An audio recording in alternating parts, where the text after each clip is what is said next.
Hello everyone. आज के इस लेक्चर में हम डिस्कस करेंगे एक इम्पॉर्टेंट और रेलिवेंट टॉपिक जो इंडियन इकोनॉमी और इंटरनेशनल ट्रेड के लिए जो है सिग्निफिकेंट है, वो है करेंसी स्वैप एग्रीमेंट्स।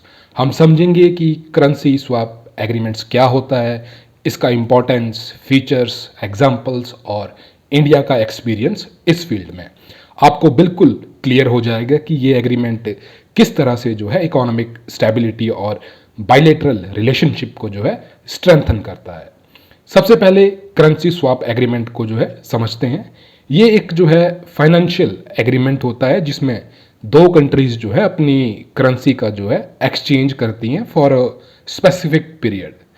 बात करूं इसकी बेसिक डेफिनेशन की, तो करेंसी स्वैप एग्रीमेंट जो है दो देशों के बीच एक फाइनेंशियल अरेंजमेंट है जिसमें दोनों देश जो है एक सर्टेन अमाउंट की जो है अपनी नेशनल करेंसी को जो है एक फिक्स्ड इंटरेस्ट रेट पर जो है एक्सचेंज करते हैं। इसका पर्पस होता है इंटरनेशनल ट्रेड को जो है फैसिलिटेट करना, लिक्विडिटी प्रॉब्लम को जो है दूर करना और फाइनेंशियल स्टेबिलिटी को जो है मेंटेन करना। ये एग्रीमेंट जो है दो देश के बीच होंगे तो इंटरनेशनल फाइनेंशियल मार्केट में जो है कोई डिपेंडेंसी जो है नहीं होती और करेंसी फ्लक्चुएशन का जो रिस्क है वो भी जो है कम हो जाता है। चलिए अब करेंसी स्वैप एग्रीमेंट को जो है एक एग्जांपल के साथ जो है डिस्कस करते हैं। इस एग्जांपल में हम मानने वाले हैं कि इंडिया और जापान के बीच जो है एक स्वैप एग्रीमेंट होता है। तो इंडिया का जो central bank that is RBI और जापान का जो सेंट्रल बैंक है that is bank of Japan जो है डिसाइड करते हैं कि वो अपनी करेंसी जो है स्वैप करेंगे। तो अमाउंट ऑफ जो स्वैप है वो है 1 बिलियन यूएस डॉलर और 7,500 करोड़ इंडियन रुपीस जो है स्वैप करने का एग्रीमेंट होता है। यहाँ हम मानने वाले हैं कि एक यूएस डॉलर जो है ₹75 जो है चल रहा है। तो स्टेप बाय स्टेप जो है करेंसी जो स्वैप प्रोसेस है वो किस तरीके से होगा। तो पहला है इनिशियल एक्सचेंज। मान लो कि इंडिया को जो है 1 बिलियन जो है डॉलर की ज़रूरत है और जापान को जो है 7,500 रुपीज़ करोड़ में जो है इसकी ज़रूरत है। तो जो है स्वैप एग्रीमेंट के अंडर जो है दोनों सेंट्रल बैंक्स जो हैं ये करेंसी को जो है एक दूसरे से जो है स्वैप करते हैं। तो इंडिया को जो है जापान से 1 बिलियन जो है डॉलर मिलता है और जापान को इंडिया से जो है ₹7,500 करोड़ जो है मिलता है। दूसरा है फिक्स्ड इंटरेस्ट रेट। तो दोनों कंट्रीज जो है एक फिक्स्ड इंटरेस्ट रेट पर जो है एग्री करते हैं। मान लीजिए कि जापान का इंटरेस्ट रेट 1% है और इंडिया का इंटरेस्ट रेट जो है 4% है। तो जापान जो है 1 बिलियन पर जो है इंडिया को 1% जो है इंटरेस्ट जो है पे करेगा और इंडिया जो है ₹7,500 करोड़ पर जो है जापान को 4% जो है इंटरेस्ट पे करेगा। अब इसकी किस तरीके से जो है इंटरेस्ट पेमेंट कैलकुलेशन होती है फर्स्ट ईयर के लिए। तो जापान का इंटरेस्ट टू इंडिया जो होगा वो होगा 1 बिलियन पर जो है 1% दैट इज $10 मिलियन और इंडिया का इंटरेस्ट टू जापान बनेगा 7,500 करोड़ पर 4% के हिसाब से बनेगा 300 करोड़ रुपया। और जब वापस जो ये एक्सचेंज होगा आफ्टर 1 ईयर, तो 1 साल के बाद जो है दोनों कंट्रीज जो है अपनी ओरिजिनल जो करेंसीज हैं वापस करते हैं। तो मान लीजिए इस ड्यूरेशन में जो है एक्सचेंज रेट जो है कांस्टेंट रहता है। तो इंडिया वापस करेगा कितना, $1 बिलियन प्लस 10 मिलियन जो इंटरेस्ट है। तो कितना बन गया, 1.01 बिलियन जो है जापान को वो वापस देगा और जापान वापस करेगा 7,500 crore plus 300 crore that is interest. तो टोटल हो गया 7,800 करोड़ जो है इंडिया को वापस करेगा। ये एग्रीमेंट जो है एक्सचेंज रेट फ्लक्चुएशन के रिस्क से जो है बचाता है। मान लीजिए 1 साल बाद जो है यूएस डॉलर के जो अगेंस्ट है जो आईएनआर है वो वीक हो जाता है और उस टाइम जो है $1 जो है ₹80 हो जाता है। अगर स्वैप जो एग्रीमेंट नहीं होता तो इंडिया को जो है एक्स्ट्रा जो है 500 करोड़ रुपए जो है और जो है पे करने पड़ते 1 बिलियन खरीदने के लिए। लेकिन स्वैप एग्रीमेंट की वजह से इंडिया को जो है ₹75 के रेट पर ही जो है यूएस डॉलर जो है मिला। तो फ्लक्चुएशन का जो इम्पैक्ट है वो नहीं हुआ। तो इस एग्जाम्पल के थ्रू हमने देखा कि कैसे इंडिया और जापान के बीच जो है एक करेंसी स्वैप एग्रीमेंट उनके बीच का जो एक्सचेंज रेट रिस्क है मैनेज करता है, और इंटरेस्ट रेट्स का जो फ़ायदा भी जो है दोनों कंट्रीज़ को जो है मिलता है। तो इसके ऑब्जेक्टिव की बात करूं तो करेंसी स्वैप एग्रीमेंट जो है काफ़ी इंपॉर्टेंट टूल्स हैं, क्योंकि इनका जो है एक स्पेसिफिक सेट ऑफ ऑब्जेक्टिव्स होता है जो देश की इकोनॉमी और ट्रेड रिलेशनशिप को जो है डायरेक्टली इम्पैक्ट करता है। तो पहला है फॉरेन एक्सचेंज रिजर्व को जो है स्ट्रेंथन करना। तो स्वैप एग्रीमेंट से जो है देश के फॉरेन एक्सचेंज रिजर्व्स पर जो है प्रेशर जो है वो कम होता है, क्योंकि फॉरेन करेंसीज जैसे डॉलर का जो है ज़्यादा यूज़ नहीं होता। देश जो है अपनी डोमेस्टिक करेंसी में ही जो है ट्रांजैक्शन कर सकते हैं। दूसरा है लिक्विडिटी सपोर्ट प्रोवाइड करना।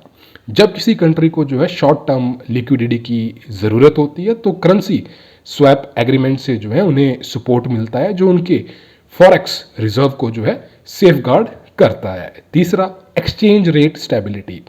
इस एग्रीमेंट का एक और मेजर ऑब्जेक्टिव होता है कि फॉरेक्स मार्केट में जो एक्सचेंज रेट का जो है वो स्टेबिलिटी जो है मेंटेन की जा सके, जो करेंसी डेप्रिसिएशन के जो है रिस्क को कम करता है। अगला है बायलैटरल रिलेशन को जो है स्ट्रेंथन करना। करेंसी स्वैप एग्रीमेंट से जो है दोनों देश के बीच फाइनेंशियल और इकोनॉमिक टाइज जो हैं और ज़्यादा मजबूत होते हैं। बात करूं types of currency swap agreement के बारे में, तो करेंसी स्वैप एग्रीमेंट्स के जो हैं दो मेजर टाइप्स होते हैं। तो पहला है बायलैटरल स्वैप एग्रीमेंट्स। ये एग्रीमेंट्स दो कंट्रीज के बीच जो है डायरेक्टली होते हैं, जिसमें दोनों देश एक दूसरे के जो है करेंसी को जो है स्वैप करते हैं। ये जो एग्रीमेंट्स हैं मोस्टली इकोनॉमिक कोऑपरेशन के लिए जो है होती हैं। अगला है मल्टीलेटरल स्वैप एग्रीमेंट्स।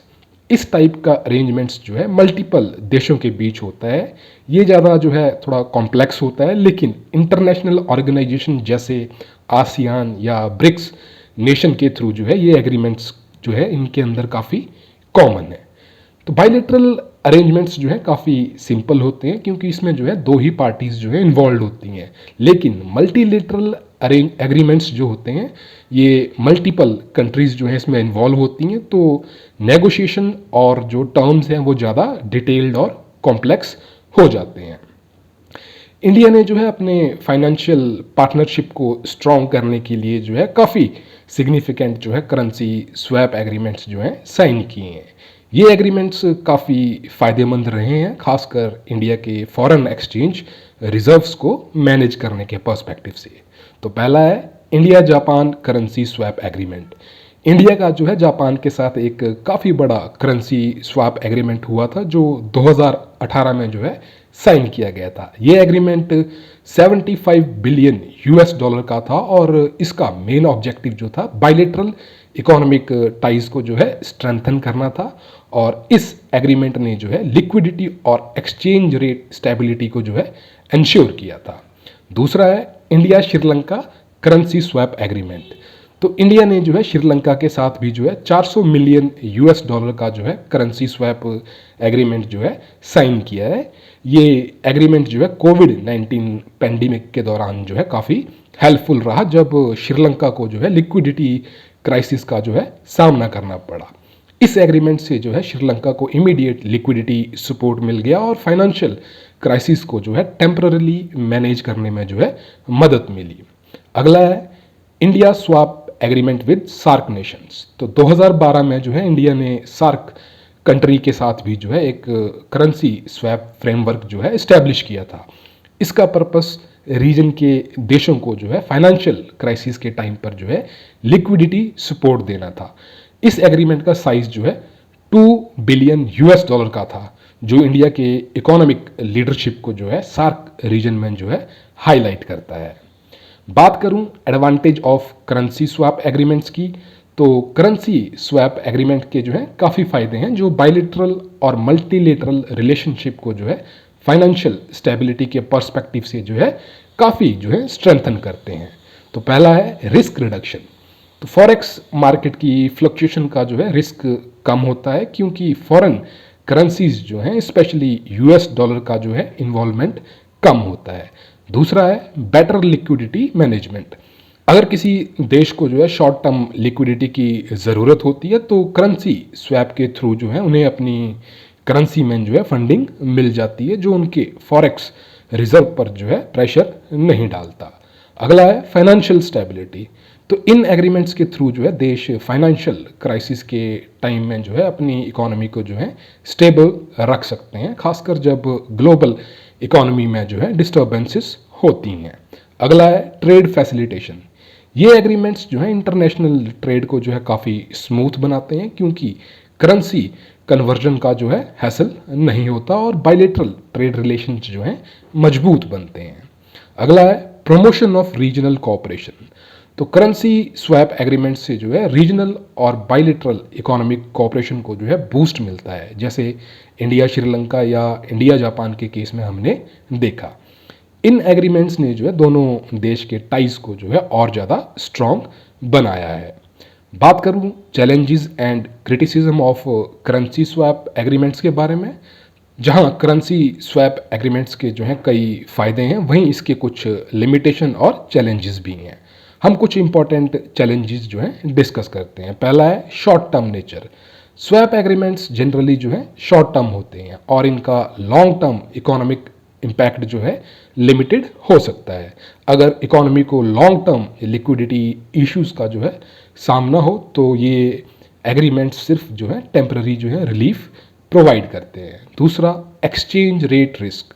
अगर करेंसी स्वैप के दौरान किसी जो देश की करेंसी का जो वैल्यू है ड्रास्टिकली जो है फ्लक्चुएट करे तो एग्रीमेंट से जो है बेनिफिट कम हो सकता है। फॉर एग्जांपल, अगर रुपी या येन की जो वैल्यू है गिरता है तो इंडिया जापान स्वैप एग्रीमेंट को जो है एज डिजायर्ड जो है इम्पैक्ट नहीं मिलता। अगला है political and economic dependencies. Swap agreements के ज़्यादा होने से जो है कंट्रीज़ का पॉलिटिकल और इकोनॉमिक डिपेंडेंसी जो है इंक्रीज हो सकता है, खासकर अगर वन साइडेड फाइनेंशियल पावर जो है डिस्ट्रीब्यूशन हो। ये जो है लॉन्ग टर्म में जो है अनइक्वल इकोनॉमिक रिलेशंस को जो है लीड कर सकता है।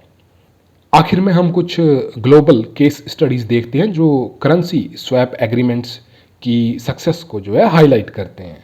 तो पहला है चाइना स्वैप एग्रीमेंट्स। चाइना ने जो है कई एशियन और अफ्रीकन कंट्रीज़ के साथ जो है बायलेटरल करेंसी स्वैप एग्रीमेंट्स जो है साइन किए हैं, जो युआन का जो है ग्लोबल इन्फ्लुएंस जो है बढ़ाने के लिए जो है किया गया था। चाइना के इन एग्रीमेंट्स ने जो है युआन को एक सिग्निफिकेंट इंटरनेशनल करेंसी बनाने में जो है मदद की है और इकोनॉमिक इन्फ्लुएंस को जो है इस्टेब्लिश करने में जो है सपोर्ट दिया है। दूसरा है US federal reserve swap lines. तो फाइनेंशियल क्राइसिस के दौरान जो है यूएस ने फेडरल रिजर्व के थ्रू जो है कई कंट्रीज़ के साथ जो है स्वैप लाइन्स इस्टेब्लिश की थी, जो उन्हें यूएस डॉलर लिक्विडिटी जो है प्रोवाइड करने के लिए थी। तो 2008 फाइनेंशियल क्राइसिस के बाद ये स्वैप लाइन्स जो हैं काफ़ी ज़रूरी जो है हो गई थी, जिससे जो है ग्लोबल जो इकोनॉमिक स्टेबिलिटी को जो है मेंटेन किया गया था। इस तरह के एग्जाम्पल से हमें समझ में आता है कि करेंसी स्वैप एग्रीमेंट्स जो हैं ग्लोबल इकोनॉमिक स्टेबिलिटी के लिए जो है कितने इंपॉर्टेंट हो सकते हैं। तो दोस्तों, आज के इस डिटेल्ड लेक्चर में हमने समझा कि करेंसी स्वैप एग्रीमेंट्स कैसे काम करते हैं, इनके ऑब्जेक्टिव्स क्या होते हैं, इंडिया का एक्सपीरियंस जो है कैसा रहा है और कौन कौन से ग्लोबल एग्जाम्पल जो है हमें देखने को मिलते हैं। ये टॉपिक इंडियन इकोनॉमी का जो है काफ़ी इंपॉर्टेंट और रेलिवेंट हिस्सा है, खासकर जब हम फाइनेंशियल क्राइसिस, फॉरेक्स रिजर्व्स और इंटरनेशनल ट्रेड की जो है बात करते हैं। तो फिलहाल के लिए इतना ही, मिलते हैं नेक्स्ट वीडियो में नए टॉपिक के साथ। धन्यवाद, जय हिंद।